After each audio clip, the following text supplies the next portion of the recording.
What's going on, guys? Welcome back to the mats. Today we're going to look at 3 adjustments you can make on your triangle to tighten up those finishing mechanics. So the other day in class, I had someone get to a triangle, and man, they had everything done right. The arm was passed, their hands were on the back of the head. Kind of the first checkpoint for me, they were squeezing and pushing away.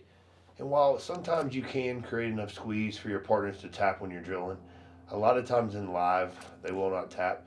So kind of my first checkpoint before anything else is I bring my knees to my shoulders. And a lot of times I get my tap. Okay, so that's kind of my first checkpoint. And really, the knees to my shoulders would happen from the time that I lock my feet, I'd bring my knees to my shoulders. Even if the arm's on the other side, that's kind of my first checkpoint, knees to shoulders to help start. And I'm even grabbing my knees to help pull my knees to my shoulders. And then my hips would go up, I would go through my triangle finishing mechanics. But just making sure that when I have that triangle locked in, I'm not squeezing and extending away, lifting my hips. Really, it's the opposite. I want to pull my knees in really, really tight to my chest. And a lot of times that's enough to get my finish. Okay, so the second idea I want to look at, it's really got to do with this posture. And bringing my knees to my chest will fix that as well. But if this guy knows what he's doing, he's really going to be posturing up.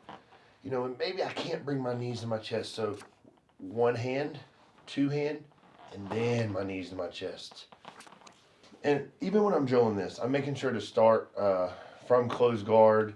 And I know I'm talking through it, but I'm just making sure to get the motion of my basic triangle, okay?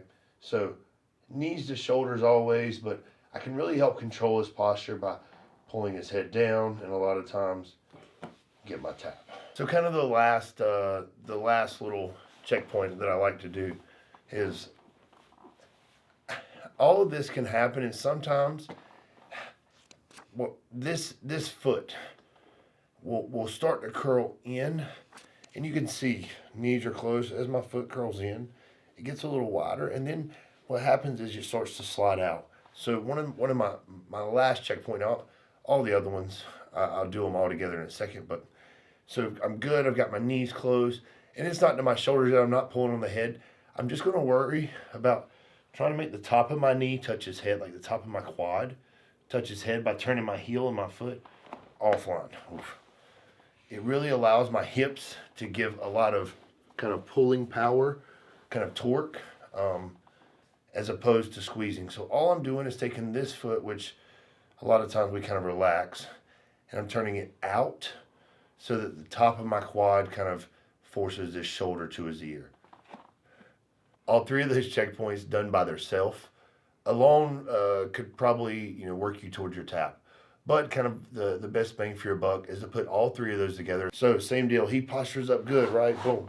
So I'm going to go 2 hands on the head, pull my knees to my chest, and then I'm going to rotate my legs out. All of that together, good, tight, clean triangle. I just want to make sure we can see a clear angle on this triangle. So as I'm extending away, the triangle's kind of big. As I start to bring my knees in, we can see the triangle get smaller.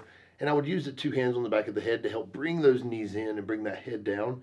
And the last part that kind of closes it off is as I turn my knees out, that triangle gets really small. Okay, so if you've been having trouble with your triangle, give those 3 details a try. Comment below and let us know what you think about it, and we'll see you on the mats next time.